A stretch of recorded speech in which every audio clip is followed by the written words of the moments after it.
Yes. G'day guys, Craig here, also known as Seemyshell, and today we're going to go and find our very first cache.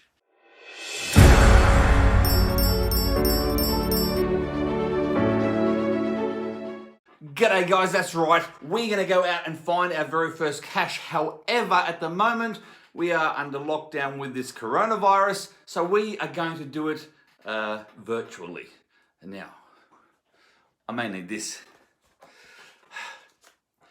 How are we going to do this virtually?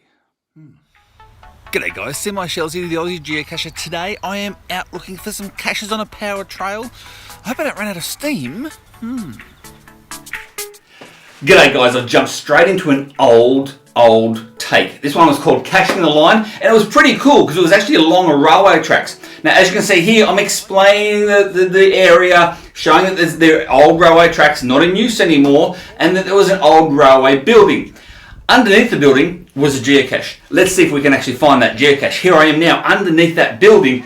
I'm not sure if you can see it or not, but the cache container can be anywhere, it can be any particular size. I had a look at the hint on this one and it did say up and under as well. So, and there it is guys, it was a little container, very much for like a key, a magnetic key container, that sort of thing. Now I go into the bush. It was a little can, but inside that can was the plastic container. Again guys, we were walking through the bush, have a look at different locations. Locations are one of the best things about geocaching. Now look at that, straight away, bang, cache container. Now you can see these cache containers are relatively small in size. They're not micros, they're a small container size. See how you can fit a lunchbox or a lunch in that particular container? That's what they're like. And here we find a suspicious pile of rocks.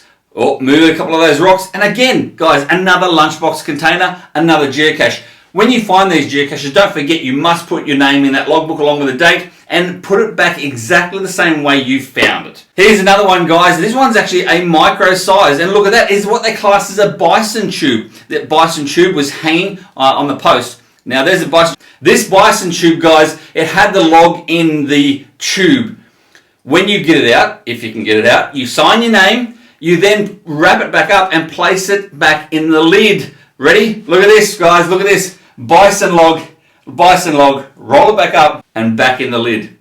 So there you have it, guys. You've now seen a small size container and you've seen a micro size container. We can have a large container that approximately about this sort of size, like an ammo can sort of size. This should be enough for you to go out there, have a look and find a cache just like I did. Look at that, how excited I am right there.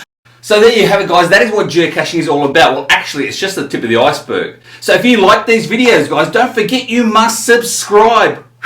Don't forget you also got to put the notification bell on because these videos are coming out every single week. That's right, guys. Every single week, I plan to produce a new video. Next week, we're going to talk about all those little colored dots. See how they're all different colors? There's greens and oranges and yellows, all different colors. I'll let you know what all those colors mean. Meanwhile, let me know in the comments below your experience and the GC code of your very first geocache that you found. In the meantime, guys, this is Seemyshell's. Stay safe.